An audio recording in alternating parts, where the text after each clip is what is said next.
The airlock hissed open and I barely had time to grab the rail before the pressure change hit my ears. Sparks were still falling from a cracked conduit above me, and somewhere down the corridor an alarm kept blinking red without making a sound. I was elbow deep in a coolant line, trying to stop a slow leak before it turned into a fast one, when the doors at the far end slid apart and she walked in like she owned the ship. She didn't. Not yet. Her name was Vera, and she was a princess of the Solari Compact, here on a diplomatic tour of our station before the treaty signing. She had silver hair pulled into a tight braid, and eyes that looked like they had never once been told no. I kept working. I had a leak to fix and a shift to finish, and princesses were not my problem. Then she saw my armor. It was leaning against the wall where I had set it down, scratched, dented, the paint worn through to bare metal in 3 places. It was old. It was heavy. It smelled like every mechanic's bay I had ever worked in, oil and metal and years. "Is that a joke?" she said. I looked up. "Excuse me?" "That." She pointed at it like it might bite her. "Please tell me your people do not still send workers out in that. It looks like it was pulled out of a scrap furnace." I wiped my hands on a rag and stood up slowly, my back complaining the whole way. "It's mine. I wear it during hull repairs. Keeps the vacuum out." "Barely, I would imagine." She stepped closer, studying it with the kind of look you give something dead on the side of the road. "No shielding grid, no neural sync. The plating is riveted, not grown. Do you know how far behind this puts you? My personal guard would laugh if they saw this. Actually, no. They would pity you." I felt my face go warm, but I didn't say anything. What was there to say? She wasn't wrong about the specs. Our tech was older. Everyone knew it. I had heard worse from people who weren't even royalty. 2 other station workers were nearby, an engineer named Priya and a young technician named Callum, and I noticed they had both gone very still. Not embarrassed still. Something else. Careful still, like they were watching a spark near fuel. Vera didn't notice. She kept talking, circling the armor now, her voice climbing with every word. "This is the problem with your species. You cling to scraps and call it tradition. You should be ashamed to let something like this represent you in front of a compact delegation. I could have it melted down and you would lose nothing of value." "It's not for show," I said quietly. "It works." "It is an insult to engineering," she snapped back. That was when the door at the end of the corridor opened again, and this time it wasn't station crew. 6 figures walked in, tall, broad-shouldered, wearing the deep green service coats of the Threll Expeditionary Corps, a species that had fought beside humanity during the Cassandra conflict 12 years ago. I recognized the insignia before I recognized the faces. Veterans, old soldiers, the kind who still carried themselves like they were listening for an alarm that might never come again. Their leader was a woman named Osa, gray at the temples, one arm replaced with a prosthetic that moved with quiet precision. She walked in already speaking to the officer beside her, and then she stopped mid-sentence. She had seen the armor. Her whole posture changed. It was small, the kind of thing you would miss if you weren't watching closely. But I was watching. And so was Priya. And so was Callum. Osa's eyes went wide for half a second before she caught herself. Then she walked straight past Vera without so much as a glance, and crouched down in front of my old, scratched, dented armor like it was something sacred. "This cannot be," she said, mostly to herself. Her fingers hovered over a faded mark near the left shoulder plate, a symbol that had been painted so many times it had turned into more of a scar than a design. This unit marking. 3rd Reclamation Line, Hollow Ridge. The name landed in the room like a dropped weight. Vera blinked. "I'm sorry, what?" Osa turned to me, and for the first time since she had walked in, her voice cracked, just slightly. "You wear a hollow ridge pattern. Do you know what that means?" I did, actually. I had read the maintenance logs when I inherited the armor from a retiring mechanic named Dorian, 3 years back, but I had never expected it to mean anything to anyone outside of a supply requisition file. "It was issued to a human defense unit," I said carefully, "during the war."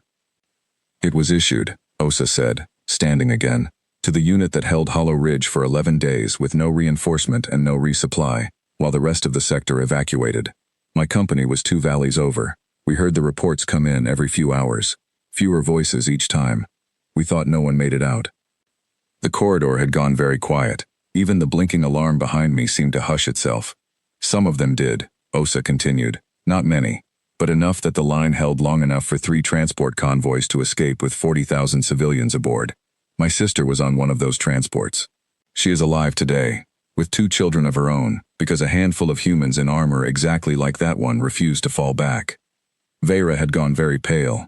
She looked at the armor again, and this time I don't think she saw scrap metal. I think, for the first time, she saw the dents differently. Not signs of poverty, signs of use. That was not shielded because shielding draws too much power for a stand that long, Osa said, running her hand along the riveted plating. Riveted, not grown, because if it cracks in the field, you can hammer a patch into it with whatever scrap you find. No neural sync, because if the pilot goes down, someone else can strip the suit and put it on without months of calibration. Every choice your princess called weakness was made on purpose. It was built to survive when nothing else would. I didn't know, Vera said. Her voice had lost all its earlier sharpness. It sounded almost young now. Most people don't, Osa said, not unkindly. You judge tools by how polished they look in a showroom. We judge them by who is still breathing after the fighting stops.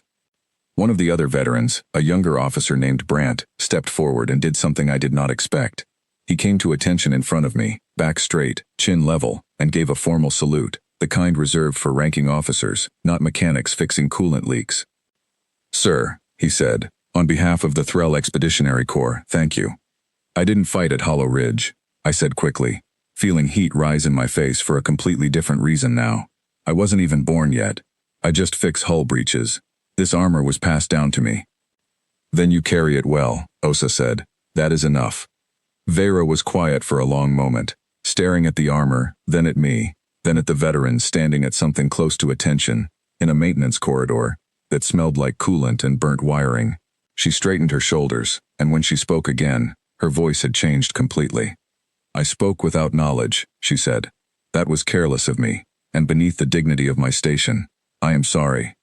I hadn't expected an apology, not really. Princesses in the stories I grew up with didn't usually give them, but she meant it, I could tell. The same way you can tell when someone finally understands something they had been circling for a while without seeing. It's fine, I said, and I meant that too. It looks rough. I get why you thought what you thought. No, she said, shaking her head. Looking rough and being weak are not the same thing. I confused the two. I won't again. Osa allowed herself something close to a smile. Wisdom before the treaty signing. That bodes well for the compact. The tension in the corridor eased all at once, like a held breath finally let go. Priya went back to her console, still shaking her head slightly, and Callum picked up a tool he had apparently forgotten he was holding. Life on the station kept moving, the way it always does, alarms and leaks and schedules that don't wait for revelations. But Vera stayed a moment longer. She looked at the armor one more time, then at me. May I ask you something? Sure. Why do you still wear it? Your station has newer suits. I saw them in the equipment bay. I thought about it for a second. Because it's never let anyone down. New doesn't mean better. It just means untested. This one's already proven what it can do. I'd rather trust something that's already been through the fire than something that just looks good sitting on a shelf. She nodded slowly, like she was filing the thought away somewhere it would stay. That is a very human answer. Most of my answers are, I said, and for the first time since she had walked in, she almost smiled. She left with the veterans a few minutes later, the 6 of them falling into step around her. Not as guards exactly, more like people who had decided she was worth walking beside. I picked my armor back up, ran my hand once over the faded hollow ridge marking, and felt something I hadn't expected to feel over a scratched piece of old plating. Something like pride, borrowed from people I would never meet, carried forward by a suit that had outlived every insult thrown at it. I finished the coolant leak 20 minutes later. Nobody mentioned the armor again that day. They didn't need to.